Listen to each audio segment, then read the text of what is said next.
Welcome, Elon. Thank you. Holy crap. Yes, wow. Let me just say, never a dull moment. Never a dull moment. The first 50 days the president has spent in office, over the top. And the first 50 days you've spent, I don't think there's ever been anyone to have an impact the way you have at the beginning. Let me start with a question you know a lot about. Which was worse, the mess you found at Twitter or the mess you found in the federal government? Well, it's hard to compete with the federal government. What surprised you about the federal government? I assume you came in and assumed it was bad. Is it worse than you expected? It is worse than I expected, but on the plus side, that means there's more opportunity for improvement. So if you look on the bright side, there's actually a lot of opportunity for improvement in federal government expenditures because it's so bad. If it was a well-run ship, it would be very difficult to improve. So, so now it's like if people say, well, how will you figure out how to save money in the federal government? Well, it's like being in a room where the walls, the roof, and the floor are all targets. So you shoot in any direction, and you're you going to can't win. miss. Wow. Again, I'm sure you would agree. So a lot of folks have talked about like you can't miss. You can't miss. Can't miss. Yeah, just go in any direction. A lot of the crazy expenditures, things like $2 million for sex change surgeries in Guatemala, An essential. transgendered mice and Sesame Street in Iraq. A lot of that has gotten attention, but some of the stuff you've told me about, tell us about computer licenses in government agencies. Yeah. So most of what DOGE is finding, you don't need to be Sherlock Holmes. Okay, it's very obvious, basic stuff. So in every government department, I say every because we've not yet found a single exception. There are far too many software licenses and media subscriptions, meaning many more software licenses and media subscriptions than there are humans in the department. Like you were saying, like an agency with 15,000 people might have 30,000 licenses. Yes.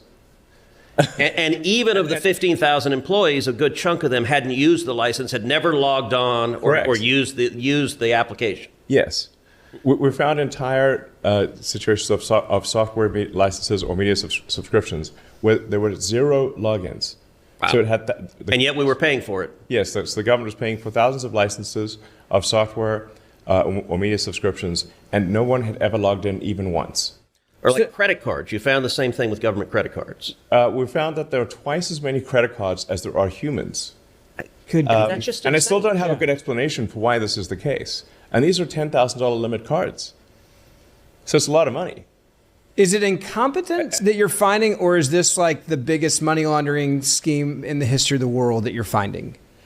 Look, I think it's mostly, if you say, look, what's the waste to fraud ratio? Yeah. In my opinion, it's like 80% waste, 20% fraud. But you do have these sort of gray areas. Yeah.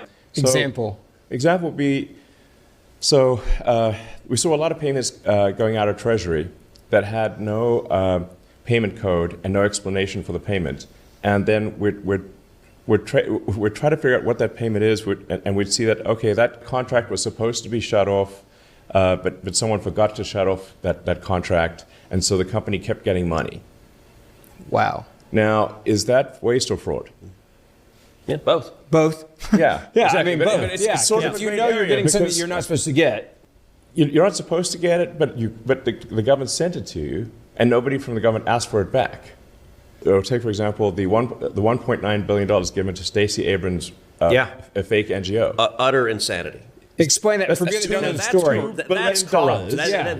That's just corrupt, I think. That's paying off cronies at that point. 1,000%. Yeah. And by the way, she knew. Like when you get $2 billion, you don't miss that. That's not... It's not an accident.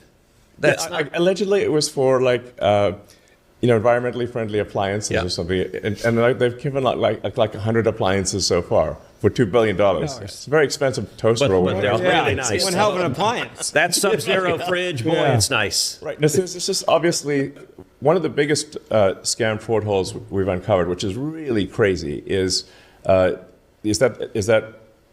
the government can give money to a so-called nonprofit with very few controls. And then there's no auditing subsequently of that nonprofit. So there's no. So this is where with the $1.9 billion to Stacey Abrams, they then give themselves extremely lavish, like insane salaries, expense everything to the nonprofit. Buy jets and homes and all sorts of things. Live like kings and queens. Yes. On the taxpayer dime. Correct. You mentioned... And this is happening at scale. It's not just one or two. We're seeing this everywhere. Now, one of the things you told me about is what you call insane. Magic money computers at the Treasury. So tell us about it, because I never heard of that until you brought that up. Okay, so you may think that that the government computers all talk to each other. They synchronize. They add up what funds are going somewhere, and it's it's coherent. That the numbers, for example, that you're presented as a senator, are actually the real numbers. One would think. One would think. They're not. Yeah. Okay. They're not totally wrong, but they're probably off by 5% or 10% in some cases. So I call a magic money computer any computer which can just make money out of thin air. That's magic money. So how does that work? It just issues payments. And you said there's something like 11 of these computers at Treasury that are sending out trillions in payments? They're mostly at Treasury. Some are, but there's some at HHS, there's one or two at State, there's some at DOD. I think we found now 14 magic money computers. 14, okay. They just send money out of nothing. You have an ability to see where leverage points are and how things actually happen. So I remember back, I think it was September, October of this year, before the election, we didn't know who was going to win, and I was at your house in Austin. We were talking about it, and you said, you said, look, I don't want a job in Washington, and you said, all I want is the login for every computer. And I remember thinking at the time that sounded kind of weird, like I just didn't get it. And I have to say, what's interesting on this, if I would have thought, like, okay, how do you reform government? Like, sort of the traditional way to think about it is, okay, give me an org chart. Let me sit down with the people who are running agencies. And what you saw immediately is to understand what's really going on, get to the payment systems, get to the computers. Yeah. Why is getting to the computers so critical to understanding what's actually happening? Well, the government is run by computers. So you've got essentially several hundred computers that effectively run the government. And if you want to know... Did you know that, Ben? No. Yeah. So when somebody, even when the president issues an executive order, that's got to go through a whole bunch of people until ultimately it is implemented at a computer somewhere. And if you want to know what the situation is with the accounting and you're trying to reconcile accounting and get rid of waste and fraud, you must be able to analyze the computer databases. Otherwise, you can't figure it out. Because all you're doing is asking a human who will then ask another human, and finally usually ask some contractor who will ask another contractor to do a query on the computer. Wow. That's how it actually works. So it's many layers deep. So the only way to reconcile the databases and get rid of waste and fraud is to actually look at the computers and see what's going on. So that's what I call when I sort of cryptically refer to reprogramming the matrix. You have to understand what's going on at the computers. You have to reconcile the computer databases in order to identify the waste and fraud. I don't know that there was anyone in Congress who understood, certainly myself included, who understood the leverage that comes from the computer and the data in particular. That Congress would think about, give me a report on what your expenditures are, rather than actually getting into the pipes. And I think that has been fascinating, that it's let you uncover a bunch of crap that just nobody knew. Yes. I mean, in order for money to go to a bank account, it's not like we're sending truckloads of cash all over the place. We're wiring money. Right. We're sending money through the ACH system or through the SWIFT system. So in order for money to flow, it's going to flow electronically. So that's what you need to look at. You need to look at the actual electronic money flows. And Tesla and all your companies, you have accounting and you have every expenditure, you have it coded for what it's going for. Federal government doesn't work that way. They don't code what the money's going for. They do now. But they didn't. They didn't. And like one of the things that you told me, you said if any company kept its books the way the federal government does, they'd arrest the officers and put them in jail. Yes. If it was a public company, it would be delisted immediately. It would fail its audit, and the officers of the company would be imprisoned. That's the level of malfeasance in the federal government, unfortunately. It's stunning. Deliberately Or do you think this is incompetence again? It's 80%. It's 80% incompetence and 20% malice. So if you look at DOGE now, and you look at the government and what you're finding, what percentage have you guys even gotten to, and how much of it is Mars, where you haven't even gotten there yet because there's so much you're finding out here? I mean, how many? You seem like a timeline guy when you say, all right, I want to get in there and get all these, numbers and things. How far are we from the end game where you've seen it all, been able to process it all, and fix it? I mean, are we years away, months away? Not years. I mean, I'm reasonably confident that we'll be able to get $1 trillion of waste and fraud out, and that meaning that it will have we'll have a net savings in FY26, which starts in October, obviously, of $1 trillion. Wow! Provided we're allowed to continue, and our progress is not impeded. And we're very public about what we do. Yeah, you put it on the website. Fact, it's on the website. I don't know how we could be more transparent. Right. Literally every action we do, small or large, we put on the DOGE.gov website, and we post on the X handle.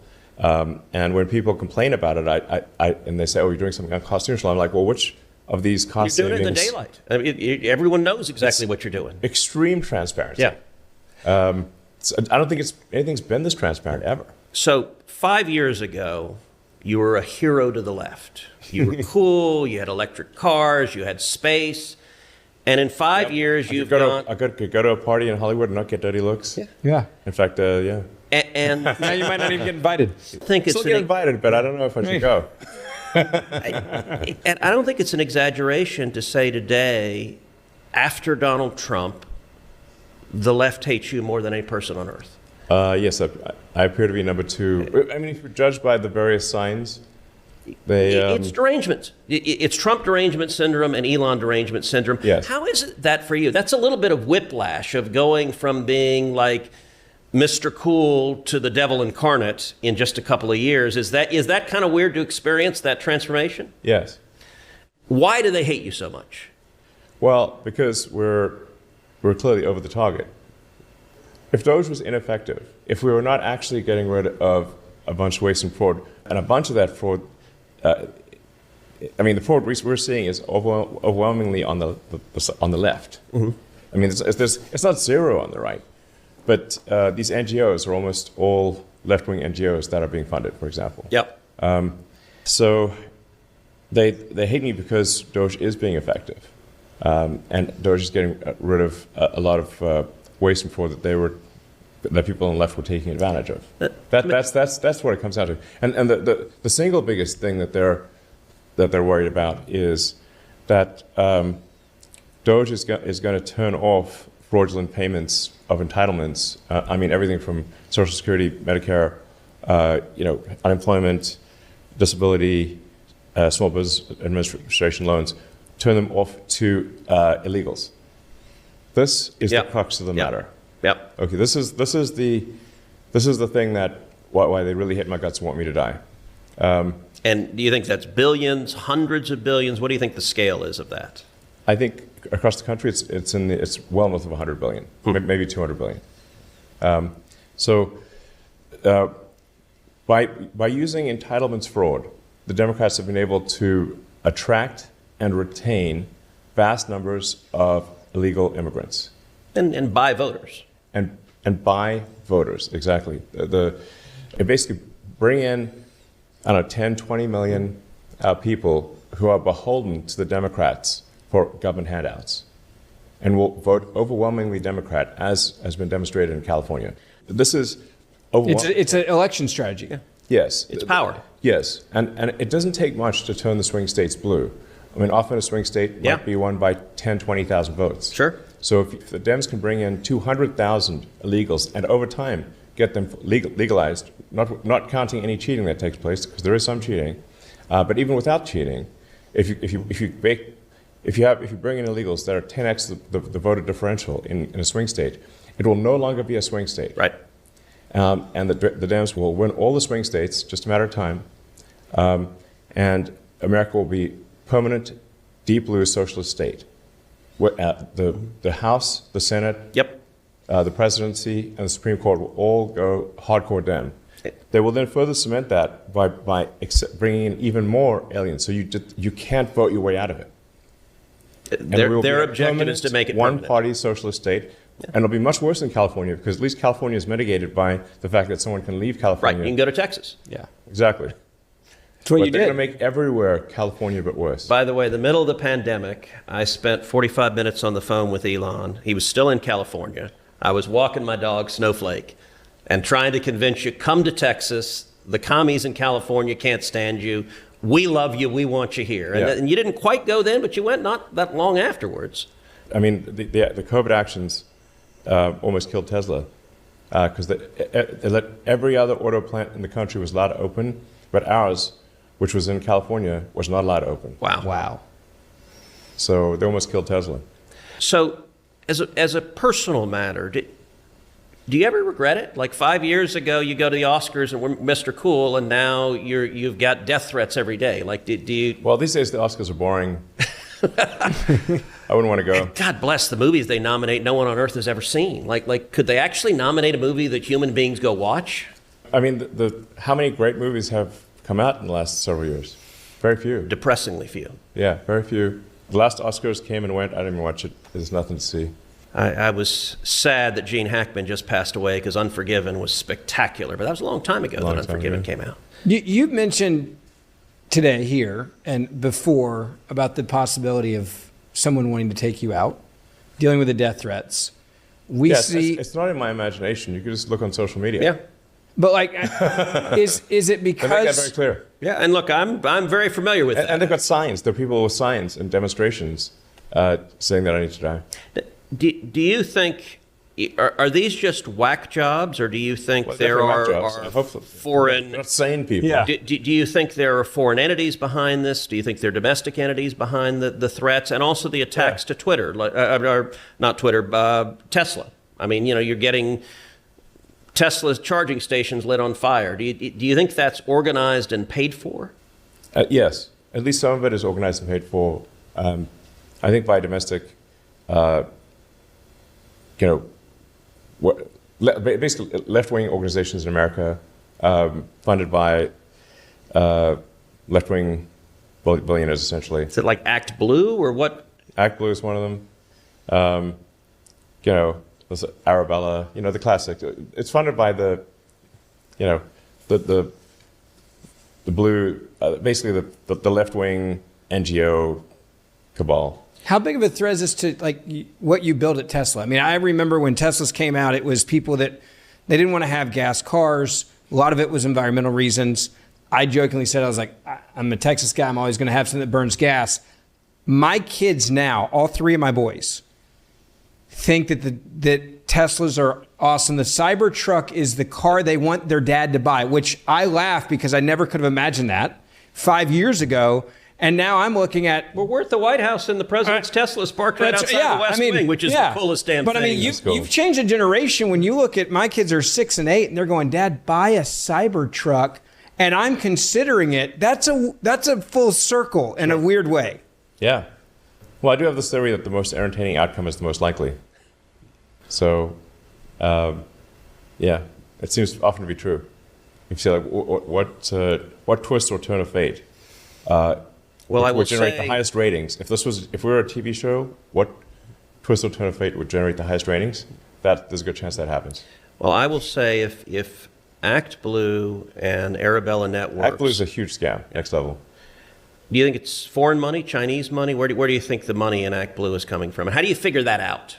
Well, it's not coming from a whole bunch of from a groundswell of public support, because when individual donors are looked at in ActBlue, a bunch of them turn out to be like diehard Republicans, right? People that have never given money in their life. So you're going to track down a bunch of these people where it says, "Oh, I gave $16,000," and they're like, "I didn't give $16,000. What are you talking about?"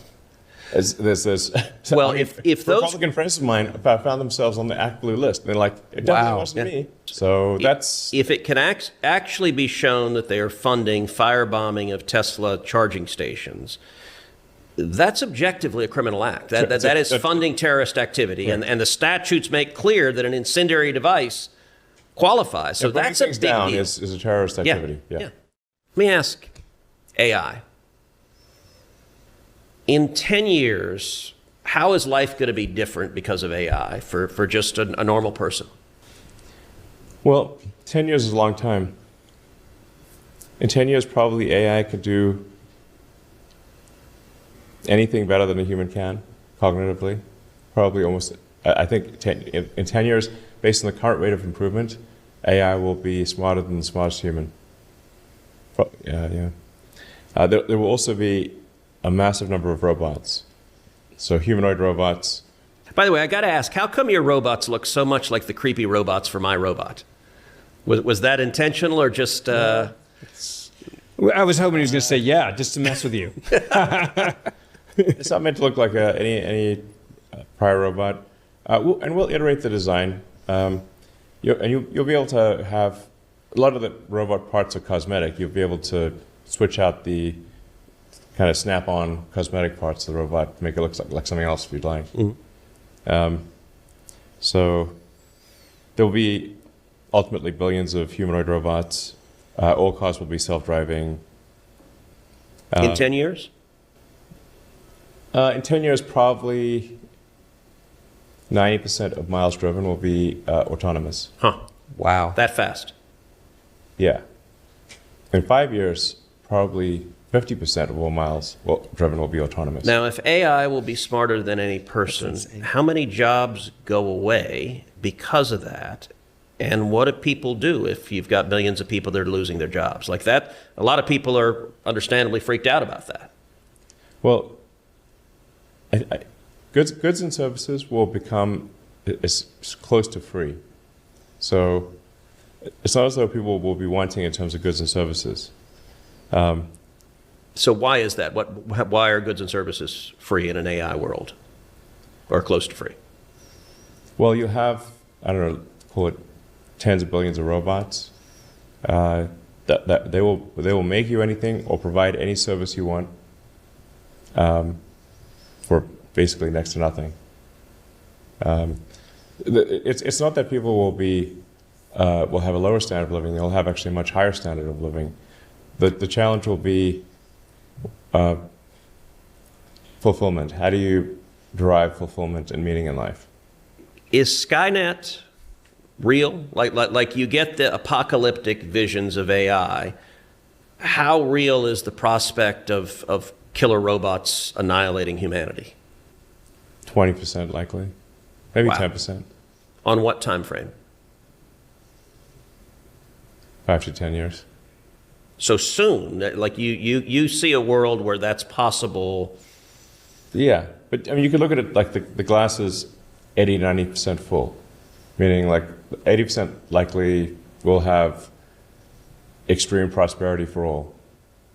Now, I guess my view, we're in a race to win AI. We're in a race with China. And my view is if they're going to be killer robots, I'd rather they be American killer robots than Chinese. How likely are we winning right now? Is America winning right now? And how likely is America to win the race for AI vis-a-vis China or anyone else? For the next few years, I think America is likely to win. Then it will be a function of who controls the AI chip fabrication. The factories that make the AI chips, who controls them? If more of them are controlled by China, then China will win. More of the factories that are making the AI chips. You think that will determine it? Yes. And how are we doing versus China on that front? Well, right now, almost all the advanced AI chip factories, they call them fabs, are in Taiwan. And what if China invades 69 Taiwan? miles away from. Yeah. What happens if China, if China invades Taiwan? What happens to the world? Well, if they were to invade in the near term, the world would be cut off from advanced AI chips. And Currently, 100% of advanced AI chips are made in Taiwan. How fast could we put that online in America, and how important is that for national security? I think it's essential for national security, and we're not doing enough. you're 53 years old. I'm 118 days older than you. By the way, what the hell have I done in my life? I know, right? 53 years old. You're doing pretty well. Well, So 71 was a great year. and I was December 70, so I was just right before. Okay. You were the summer of 71. I was born 69 days after 420. Wow. I did ask Ben. This is true. Look, this is true. All right, you just opened up the can of words. I did ask Ben, should I show up and pull up a joint and say, can we beat Rogan's views? But I was pretty sure it might cause a scandal if we smoke pot in the White House. It just turned out to be like a chocolate cigar. Yeah. Let me ask you, if today was your last day on Earth, Yeah. What? what I'm not suggesting it's going to be, but if it were, what do you think your biggest legacy would be? Of everything you've done, 100 years from now, what do you think people would remember if it were 0 to today? And will you ever go to space? In the distant future, 100 or 1,000 years ago, if SpaceX got humans to Mars, that's what they would remember me for. All right, final set of questions. Who's the smartest guy you've ever met? You hang out with some brilliant people. Like when you look, what's a CEO you look at other than yourself? What CEO do you say, damn, that guy's good? Larry Ellison's very smart. So I'll say Larry Ellison's one of the smartest people. Larry Page. I mean, there are a lot of people that are very smart. It's hard to say, I think to some degree smart is as smart does. So, what have they done that is difficult and significant? Jeff Bezos has done a lot of difficult and significant things. There are a lot of smart humans. I call them smart for a human. A lot of people who are in the smart for a human category. All right, final lightning round. Star Wars or Star Trek? The first movie I saw in the theater was Star Wars, so I think it had a profound effect on me. I was 6 years old, I think. Imagine if the first movie you ever see in a theater is Star Wars, it's going to blow your mind. Best Star Wars movie? Empire Strikes Back. The only objectively right answer. I stood in line for 3 hours with my dad to see it on opening day. Kirk or Picard? I like them both, but Kirk. Again, objectively right answer. By the way, James T. Kirk is a Republican and Picard is a Democrat. And the left gets very mad when I say that. Yeah. Best Star Trek movie? The first Star Trek movie, maybe? Now that's in... Wrath of Khan. Wrath of Khan. Actually, both Wrath of Khans were pretty good. But yeah, the original Wrath of Khan. Ricardo Montalban. Revenge is a dish best served cold. It is very cold in space. Yeah. Although I will say, Wrath of Khan is objectively the right answer, but 4 is a sleeper. When they go back to San Francisco and go find the whales, and Scotty picks up the mouth and talks to it, then goes, a keyboard, how quaint. That's a sleeper. All right, last question. Did Han shoot first? It seemed like he shot second. This is verdict. And by the way, I apologize, Ben. So Ben was a jock and played tennis at Ole Miss, and so occasionally when we geek out a little bit. I love watching y'all geek out over there. He might have shot first though, because the guy. He's still on the question. I love it. He missed the alien missed his blaster shot. So why did he miss his blaster shot? Must have been because he got shot first. Now he's missing a point blank blaster shot unless they got knocked off, killed. But it's a question of real consequence. But he was going to shoot. Yeah. Which is Han Solo simply a hero or an anti-hero? And so I'm in the Han shot first category. I don't like sanitized stories. He would have had to have shot first, because otherwise why would the alien miss a point blank range? Are you ever going to go to outer space? Is that something in your life goals? Yeah, I'd like to go to Mars at some point. And people have said, do I want to die on Mars? And I say, yes, just not on impact. Now, that's a very good answer. The astronauts on the space station, are they political prisoners? Some of them are. Because you could have given them a ride back, and Joe Biden said no, purely for politics. Yeah, there's been some debate about this online, but the thing is that it was a very high-level decision. So it wasn't really even a NASA decision. Yeah. It was just that the Biden White House did not want to have someone who was pro-Trump rescuing astronauts right before the election. So they pushed it. Well, if you're one of those astronauts, you got to be pretty pissed off about that. Well, if they're a Democrat, yes. So a Republican, yes, but if they're a Democrat, like, everything's fine. Fair enough. So I think one of them is a Republican, one is a Democrat. So it depends on which one you ask. Well, thank you, Elon. Thank you. This was awesome. And let me say, and by the way, I put out on X the day before yesterday, if you were having a beer with Elon and could ask him anything, what would you ask? And got lots of responses. Yeah. The most common response people said is say thank you.